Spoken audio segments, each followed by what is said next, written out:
Good day, everyone. This is Teacher June.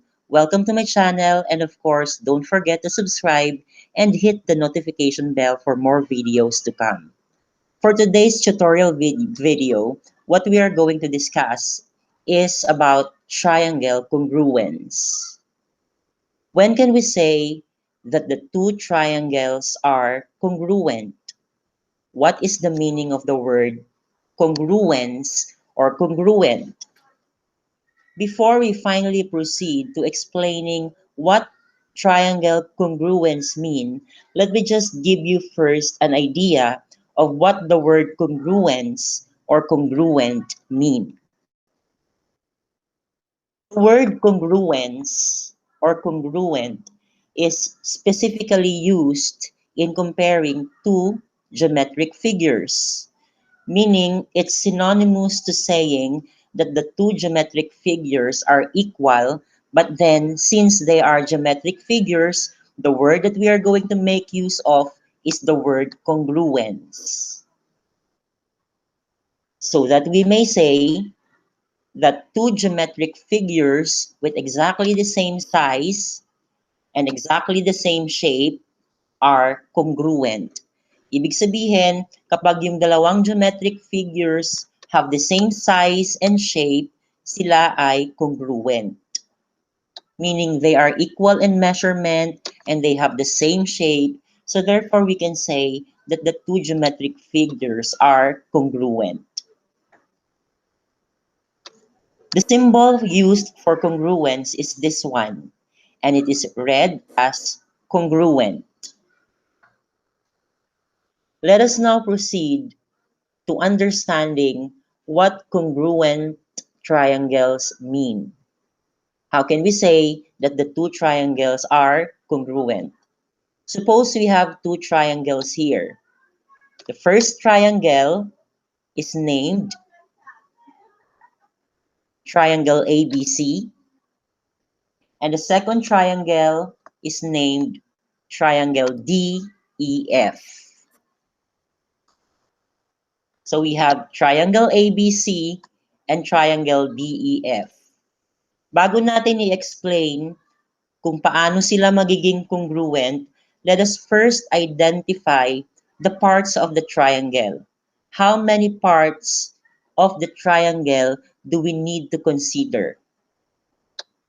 We have the three sides and the three angles of the triangle. The first thing that we need to do is to identify what are the three sides and the three angles of the first triangle, which is triangle ABC. Okay, let's have the first one. The first side is side AB. This one here is side AB. Let's put a mark on side AB. The second one is side BC. This part here of the triangle is side BC. So let's put two tick marks on side BC. And the last one, or the last side, we have side AC. This part here is side AC. So let's put three tick marks on side AC. How about the three angles of triangle ABC? The first angle here is angle A. Ito po yung angle A. Let's put a mark on angle A. And then next we have angle B. Ito naman po dito yung angle B. Let's put another mark on angle B. And we have the last one, we have angle C. So nandito po yung angle C. So let's put also a mark on angle C. So all in all, there are 6 parts of the triangle that we need to consider. In other words, 6 parts of this triangle are needed to be compared to the parts of triangle DEF for us to be able to say that these two triangles here are congruent. First thing is, let us identify the corresponding parts. Ano nga ba yung ibig sabihin ng corresponding parts? Say for example, yung side AB ng first triangle, ang corresponding part niya sa second triangle is side DE. So that we can say, side AB corresponds to side DE. In the same manner, side BC corresponds to side DF.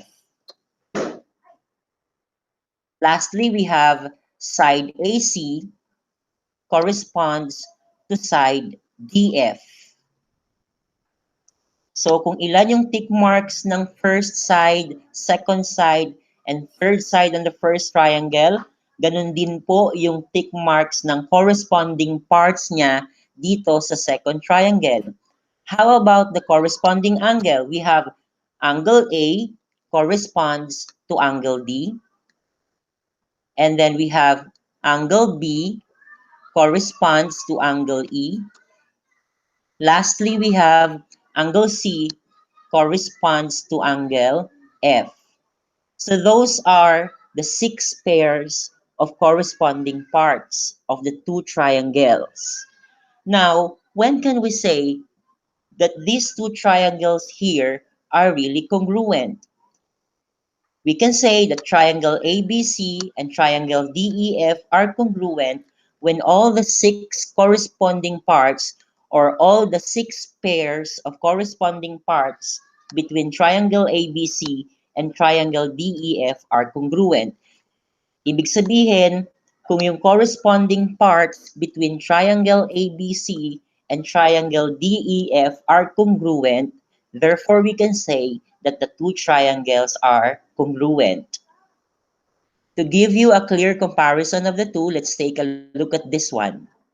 We have here the same triangle, triangle ABC and triangle DEF. Let us identify the pairs of congruent sides. First one, we have side AB and side DE. If side AB is congruent to side DE, so we have this statement, side AB is congruent to side DE. Also, side BC is congruent to side EF. So we have another statement, side BC is congruent to side EF. And the third corresponding sides is side AC is congruent to side DF. So we have here 3 corresponding sides to be congruent. How about on the 3 angles or the 3 pairs of corresponding angles? First, we have angle A, ito po yun, is congruent to angle D. Next, angle B is congruent to angle E. And finally, we have angle C is congruent to angle F. So we have here 6 statements saying that the 6 pairs of corresponding parts are congruent. Ibig sabihin, we can therefore say that if 6 pairs of corresponding parts are congruent, then the triangles are also congruent. Ibig sabihin, kapag yung 6 pairs of corresponding parts ng dalawang triangle na to are congruent, yung 3 sides at saka yung 3 angles are congruent, then we can therefore conclude that this triangle here, triangle ABC, and this triangle here, triangle DEF, are also congruent. In conclusion, we can say that triangle ABC is congruent to triangle DEF because all the 6 pairs of corresponding parts are congruent. But the question is, do we really need all 6 pairs to prove that the two triangles are congruent? The answer is no.